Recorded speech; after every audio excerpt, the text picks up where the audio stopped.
All right, what is going on, guys?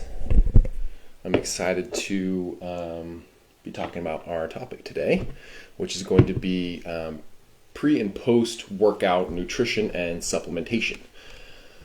So we'll give you guys another second to hop on. If you are watching this live, do hashtag live. If you're watching it replayed, do hashtag replay there in the comments, just so we kind of see who's on. Let's make sure we kind of put that down a little bit. Also, if my audio is okay, do like okay audio or audio good, because remember last time it was kind of a struggle. I'm gonna put my phone on do not disturb so it doesn't keep buzzing. Okay, awesome. So yeah, today we are going to be talking about pre and post workout nutrition and supplementation. And this is a topic that I really enjoy. So sometimes I can get really long-winded.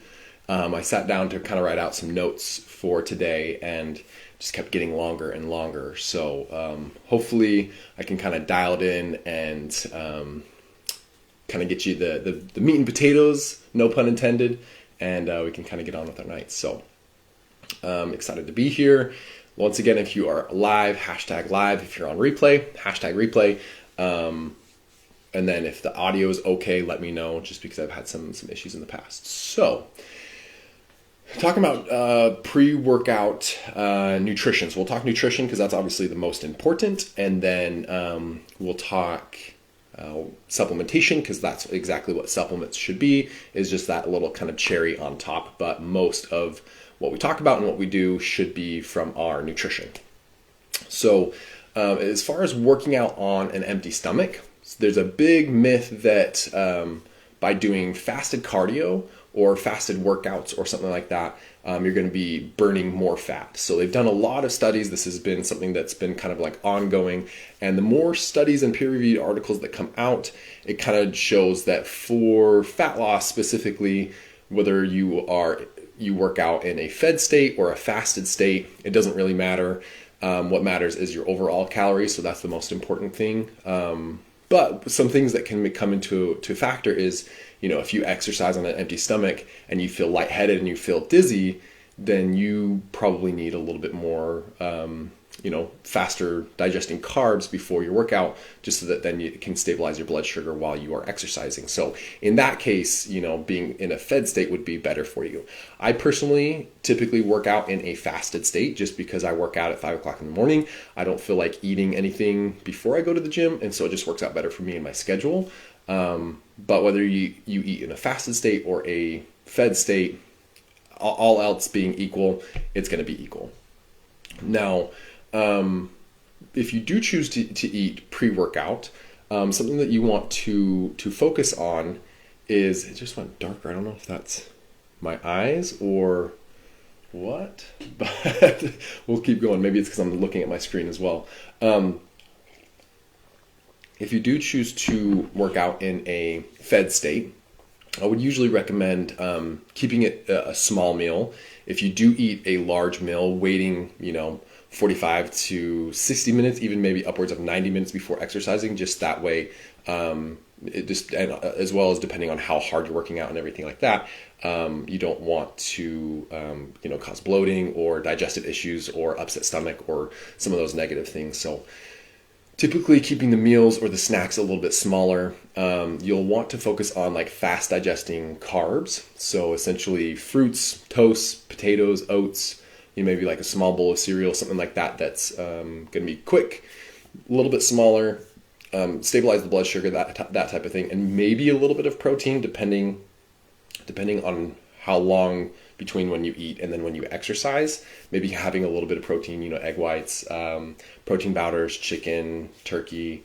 What you want to avoid in terms of nutrition pre-workout is going to be fats, as well as sometimes dairy can upset people's stomach, especially if they consume dairy and then they go and exercise. So just be conscious of that, that if you recognize that you had a meal prior to working out and maybe it was higher in fats, or maybe it was dairy based, and you're having an upset stomach, that could possibly be why. So just kind of be looking out for that.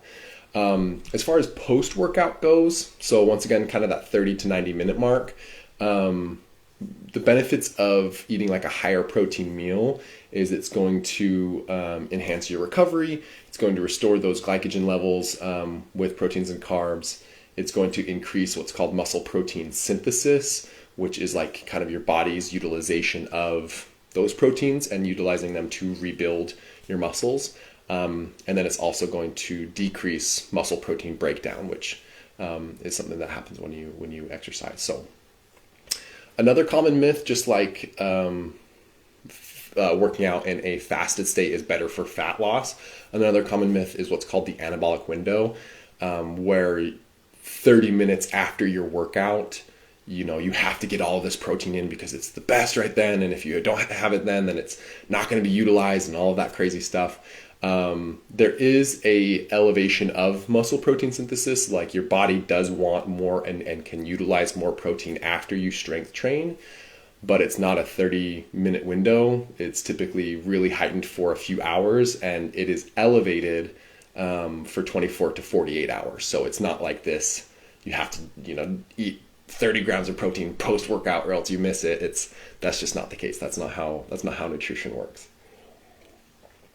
But still, some people kind of fall into that. So once again, if you're here live, do hashtag live. If you're watching replay, hashtag replay. That helps it kind of get to everybody else here in the group. So okay, so we talked about muscle protein synthesis. So you want to focus on post-workout. You want to focus on primarily protein with some medium digesting carbs. So proteins, you're going to have either plant or animal-based protein powders, eggs, egg whites, animal-based proteins, turkey, chicken, pork, beef, fish is great as well, Greek yogurts, cottage cheese. So now it's a good time, post-workout, it's a good time to get those dairy-based protein sources in. Those can be really, really good. Obviously, if you're lactose intolerant or have an aversion to dairy, then obviously don't take those or don't eat those. But focusing on good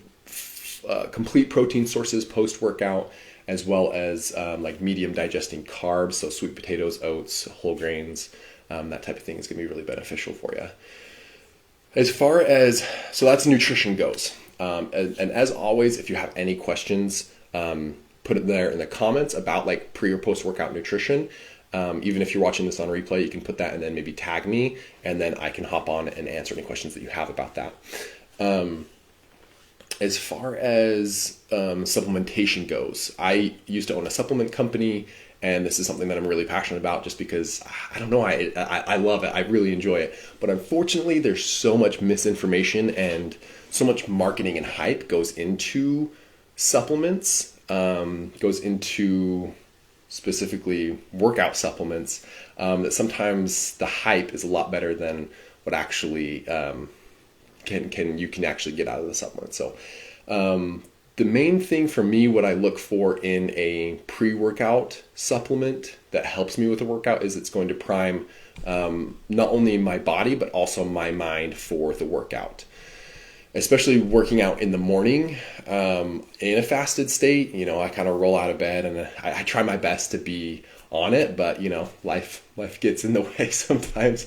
The issue with pre-workout especially is sometimes they will have clinical ingredients. So they'll have, on the label it will say clinical ingredients that cause, muscle protein synthesis, or that can do X, Y, and Z, or can, they'll say some claim, increase strength by this percentage, or they'll make some really big claim, which maybe that ingredient does do that, like it is proven to be effective, but the issue is then they'll have not enough in there. They won't have the clinical dose. So like, for example, we'll talk about citrulline malate and what that does, but it's effective at 6 grams, and most pre-workouts will have maybe 1 to 3 maybe, and maybe you can feel the effects of it, but it's not in its clinical dosage, so it's not going to be as effective as what all of the studies say. And this is even if they tell you what's in their pre-workout and the dosage. A lot of times they'll do like a proprietary blend, So if your supplement has a proprietary blend, I would just be really cautious. Make sure that you're using supplements that actually list out all of the ingredients and how much is actually in there. Just because then you actually know what you are paying for and what you're putting in your body. So make sure that it has no proprietary blends. It tells you exactly what it has. And then not only clinical ingredients, but in clinical doses. That's really important. So for me, a pre-workout will need to have some type of stimulant, right, to get my central nervous system going. The most popular stimulant is caffeine. You can get pre-workouts without stimulants. That's actually becoming really popular nowadays, which is really cool. It'll say like stim-free or stimulant-free. If you are, cautious about taking caffeine, or you're trying to get off caffeine, or whatever the case is, and you don't want to have a stimulant, that's great. They have stim-free pre-workouts, so it will still, prime the body and the mind, but it just won't have a stimulant or an upper. So caffeine is the most known stimulant and the most used, especially in pre-workouts. I would say don't go over 200 milligrams of caffeine, because caffeine is also what's called a vasoconstrictor, so it will close your blood vessels, which when you're exercising, you want bigger, more open blood vessels to get more blood to an oxygenated blood to the body. You want to have more oxygen and more blood supply. So if you go above, the 200, maybe the 250 mark, then now you have like kind of the law of diminishing returns, because yes, it's giving you more energy, but also it's closing off the blood vessels. So it's kind of counterproductive at that point. Sometimes the issue too, you'll want to look is the caffeine will be high and all the other ingredients will be low. And so you may feel like, oh my gosh, this is really working, but really it's just the crazy amount of caffeine they have in there. Like there are some supplements that I really love what they do, but I would want to take 2 scoops, and because they dose the caffeine so high, I can't do that, because then I'm just going to be crazy overdoing it on the caffeine and not all of the other ingredients. So just kind of be aware, right? That goes back into not going with proprietary blends. Like actually know what you're taking can be really, really useful. So don't go above 200 milligrams of caffeine.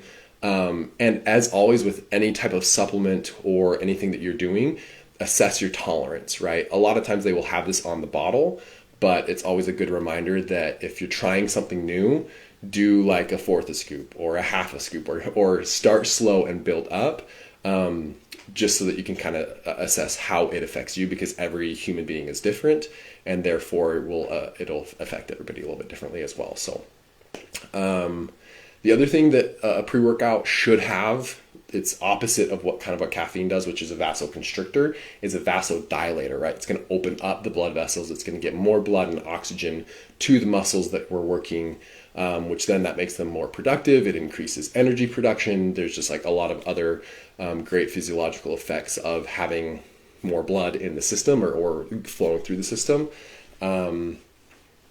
My favorite ingredients in that vasodilator kind of caption is citrulline malate, but that's about 6 grams. That's what you want to look for, about 6 grams of citrulline malate.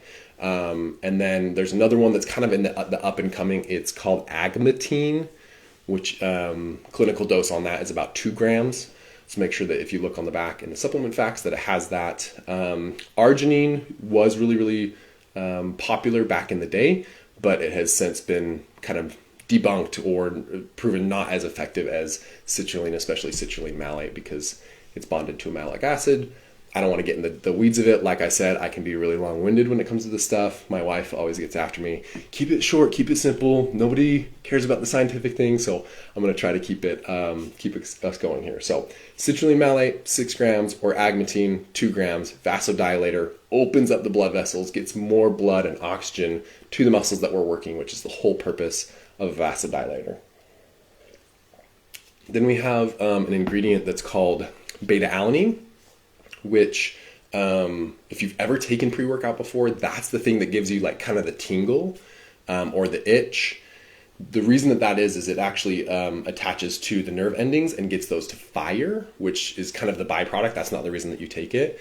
But what beta-alanine does is it actually kind of buffers when you exercise, when you lift weights.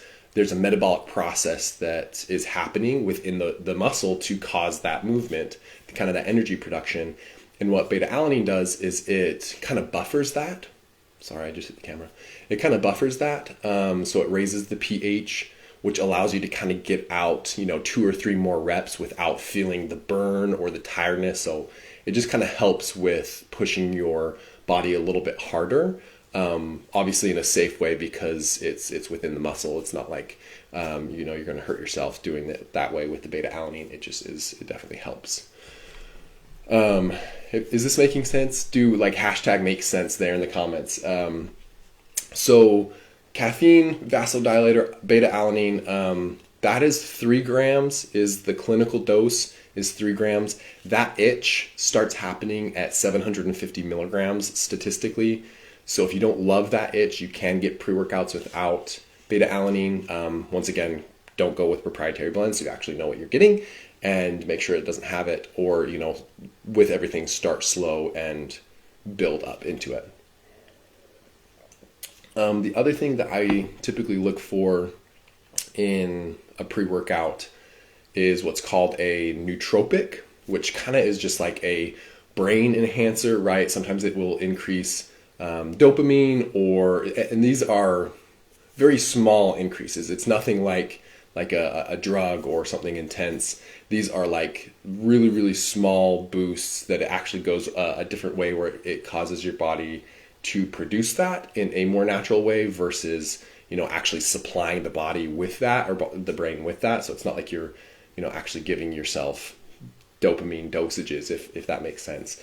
It's a little bit more of like a byproduct type of a thing. So Huperza A is a good one, as well as L-theanine is nice. And there's a few other ones that you typically need smaller dosages, but kind of just with everything, look at the back of the label and see. Usually they'll have it categorized. Or really an easy way to do it is, if you're looking at a supplement, just Google some of the ingredients in there and then put clinical dosage or effects or something like that. And there's usually some good literature that will come up. So that's kind of my spiel, if you will, on pre and post nutrition, as well as supplementation. Really the only supplements that I would take post workout would be, maybe a protein powder, maybe a creatine. Unfortunately, supplements like glutamine or branched chain amino acids, if you're getting enough whole proteins throughout your diet and throughout the day, if you're meeting your protein goal, and especially with whole foods, the need for the additional branched chain amino acids or glutamine or really any other type of amino acid for that matter, that's not listed in what I just talked about in the pre-workout, usually the cost to benefit ratio in terms of the money that you're spending and the effects that you're getting isn't necessarily there. I would rather you take that money and spend it on, higher quality proteins or something like that, or even, spend it on a night out type of a thing, just because the effects that you're going to get, it's a lot more hype than it is actual effects, if that makes sense. So I appreciate you guys being with me tonight. Let me know if you have any questions about supplements or pre or post workout nutrition. If you want me to look at a specific supplement that you're taking and see it, tell you if it's good or if it, maybe needs help in a couple areas or whatever, something that you either are taking or thinking about taking. If you want to take a picture and I think you can post it there in the comments, go ahead and do that. As well as if you have any other questions or thoughts of, topics that you'd want me to cover, maybe next Tuesday or following Tuesdays from there, let me know. But I appreciate you guys being here, and I hope you guys have a great night.